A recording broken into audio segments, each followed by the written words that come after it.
Comment gérer un client insatisfait? On répond à cette question tout de suite dans cette vidéo. Je me présente Fodil Mahani, serial entrepreneur, investisseur et mentor. Je t'accompagne à lancer ton restaurant si ce n'est pas encore fait ou à le développer et l'améliorer s'il existe déjà grâce à mon expérience dans la restauration.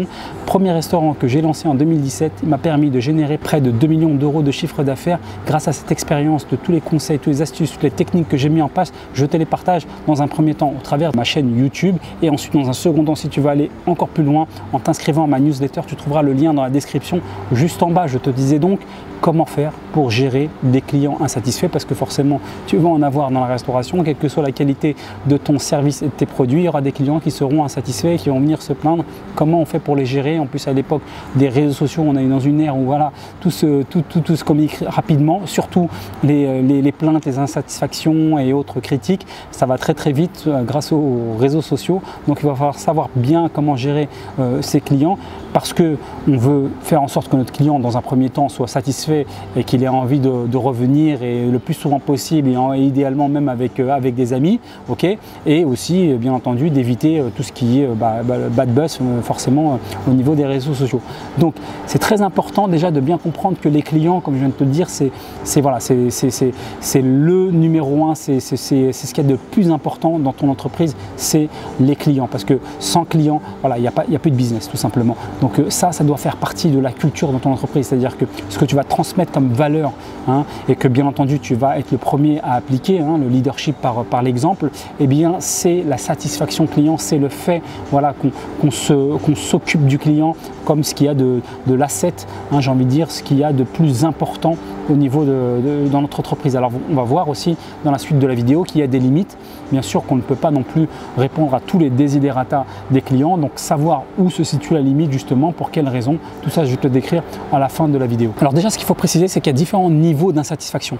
On va commencer par le premier où on a un client qui est insatisfait du produit ou du service, donc du produit en lui-même parce que voilà, ça ne correspond pas à ce qu'il voulait, ou admettons le produit, ce qu'il a commandé, c'est pas chaud, pas bien cuit, ainsi de suite. Enfin, un problème au niveau du produit et du service aussi, c'est possible parce qu'il estime que par exemple le serveur ou la serveuse a mis trop de temps, le délai a été trop long, donc qu'il y a un problème au niveau du produit ou du service. Ce qui va se passer, c'est deux choses. Tu as défini déjà en amont un process avec ton équipe et aussi bien sûr ton manager qui va justement veiller que ce process soit bien mis en place. Quand il y a une insatisfaction client, que ce soit au niveau du produit ou du service, la personne, donc l'équipier qui est en face, donc en général le serveur ou la serveuse, va remonter les informations auprès du manager. Première chose, remonte la problématique avec toutes les raisons, toutes les causes précises, idéalement objectives. Parfois, ce n'est pas toujours le cas, mais essayez de tout de suite, il y a un conflit, on remonte le problème dans le détail. Puis deuxième étape, le manager va gérer en fait le conflit. C'est-à-dire que c'est plus à l'équipier ou le vendeur de gérer donc la problématique. Lui, il va continuer soit à vendre auprès d'autres clients, soit à faire autre chose, mais c'est au manager ensuite que le relais est passé et c'est le manager qui va gérer la problématique. Surtout, bien entendu, une fois qu'il y a eu des échanges avec le vendeur ou la vendeuse et que, bien entendu, on n'a pas réussi à trouver une solution, que ça commence à prendre du temps, c'est au manager d'intervenir et très important d'intervenir assez rapidement. C'est-à-dire que plus on a un conflit, plus ce conflit, on le laisse, et plus forcément ça va monter en tension, ça va monter en voix, ça va monter en désagrément pour les autres clients. Enfin bref, tout le monde est perdant dans l'affaire. Et même le client, voilà, même si au final on trouve une solution, il y a une tension qui a été créée, en la laissant comme ça développer, la tension s'est augmentée et donc le sentiment de négativité et de frustration s'est développé chez le client. Donc tout ça on ne le veut pas. Okay, donc il faut impérativement qu'on ait un feedback très rapidement du membre de l'équipe, donc du vendeur ou vendeuse en général, auprès du manager, et le manager direct va gérer donc ce conflit assez rapidement. Ça, c'est la première chose qu'il faut donc bien préciser. Deuxième chose, c'est qu'il faut que le manager prenne en aparté les clients. C'est-à-dire qu'il ne faut pas que ce soit géré idéalement devant tous les clients. Par exemple, si c'est en caisse, faire en sorte de faire venir la personne sur le côté. C'est très important pour plusieurs raisons. La première raison, déjà, tu ne bloques pas ton service. Ton service continue à tourner. Okay, il y a un problème, il est géré sur le côté. Le reste de mon service ne doit pas être impacté par ce problème-là. C'est-à-dire que les clients, le temps d'attente est le même, ça continue à tourner. Okay, donc ça, c'est le premier point.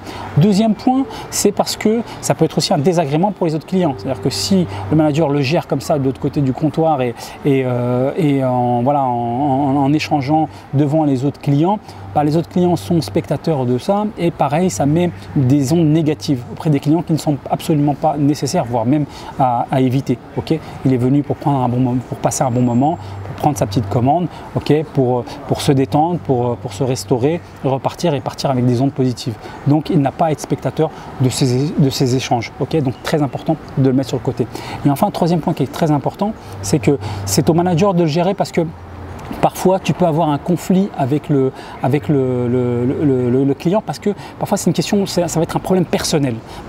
Très souvent, le client, sur ce problème-là, il peut y avoir une solution qui peut être apportée, mais du fait qu'il y a une tension avec la personne qui est en face du client, eh bien, il va se focuser sur ce problème plus personnel plutôt que la solution qu'on peut éventuellement lui apporter. Donc, du coup, il ne va plus entendre, il ne va plus limite voir autre chose que voilà, ce conflit-là, okay, qui devient personnel. Donc le fait que ce soit quelqu'un d'autre qui intervient, donc le manager en l'occurrence, et que lui apporte les solutions et que voilà, ça se fait en aparté et que en plus ça diminue la tension parce que parfois quand on est en public, eh bien le fait qu'on soit en public, on a envie d'encore plus montrer et avoir le dernier mot, ainsi de suite, et qu'on est sur le côté, au calme, avec quelqu'un de différent, qui a plus l'habitude de gérer les problèmes puisque c'est le manager.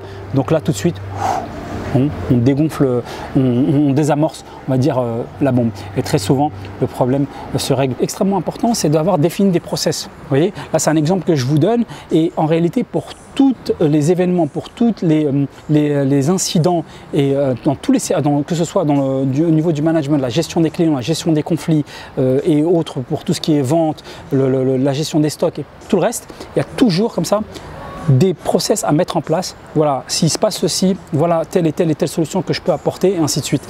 Eh bien, ces process-là, ce que j'utilise souvent en termes soit de process, soit de programme, partition, enfin bref, tout ça, c'est des choses que l'équipier doit parfaitement connaître, maîtriser, et en réalité, toute l'organisation, même le manager, savoir que, hop, j'ai cet événement qui se produit, tac, je dois intervenir à ce moment-là, de cette façon, et proposer telle et telle solution. Okay, et bien justement, dans le cadre de ma formation, je propose justement des process très concrets, éprouvés et testés, puisque je les ai moi-même développés pour mon restaurant, tout simplement, que j'ai constaté à chaque fois qu'il y avait des problèmes, comment les gérer, je te les définis, je te donne tout le déroulement précis, étape par étape. Du coup, tu as juste ensuite à appliquer ces process et c'est tout. Et ça te permet, même si tu n'as pas d'expérience, ça te permet avec tous ces process-là précis et efficaces, tout de suite, de bien gérer ton business.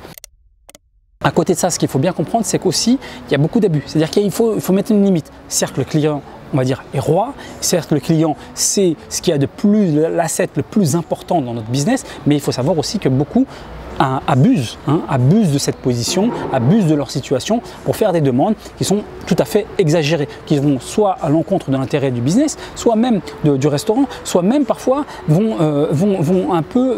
qui va avoir un impact sur ton équipe. Donc on ne peut pas, si tu veux, systématiquement, le client n'a pas toujours raison, autrement dit. C'est-à-dire qu'il faut arriver à expliquer aussi que, et ça c'est très important, quand on est face à des demandes excessives, exagérées et qu'il n'y a pas eu d'erreur de notre part, à ce moment-là, dire voilà, voici le process, du moins la réglementation ou ce que nous on a prévu, notre règlement, et donc malheureusement, on peut vous offrir ceci, mais on ne peut pas vous offrir ce que exactement vous souhaitez comme vous le voulez.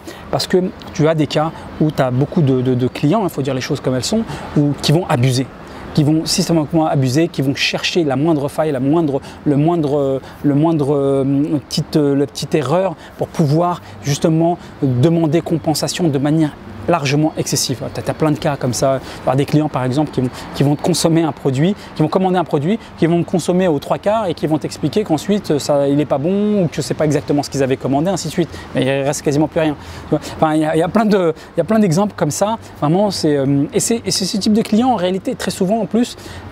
Tu peux faire ce que tu veux et ils ne seront jamais satisfaits et ils peuvent même à chaque fois revenir et voilà, avoir un impact négatif sur ton management, sur ton équipe, sur même les autres clients. Donc parfois, il vaut mieux, dans ce type de situation, encore une fois, quand c'est vraiment bien identifié, okay, c'est-à-dire qu'on sait qu'on a été irréprochable, on sait qu'on a même fait un petit effort, un petit geste, et on voit même parfois que cette personne-là vient assez régulièrement et il y a souvent des petits problèmes avec cette personne-là, vaut mieux dans ce cas-là dire voilà, nous malheureusement c'est le règlement, on ne peut pas aller plus loin et si on le perd, eh bien c'est pas grave, ok, parce que voilà, si tu as des clients qui ne vont plus t'apporter en réalité des problèmes plus que voilà, des choses positives, eh bien c'est pas grave d'en perdre de temps en temps. Okay, donc ça c'est très important de se dire que le client est roi, c'est la culture qu'on doit avoir et qu'on doit transmettre dans notre restaurant, mais qu'il y a des limites,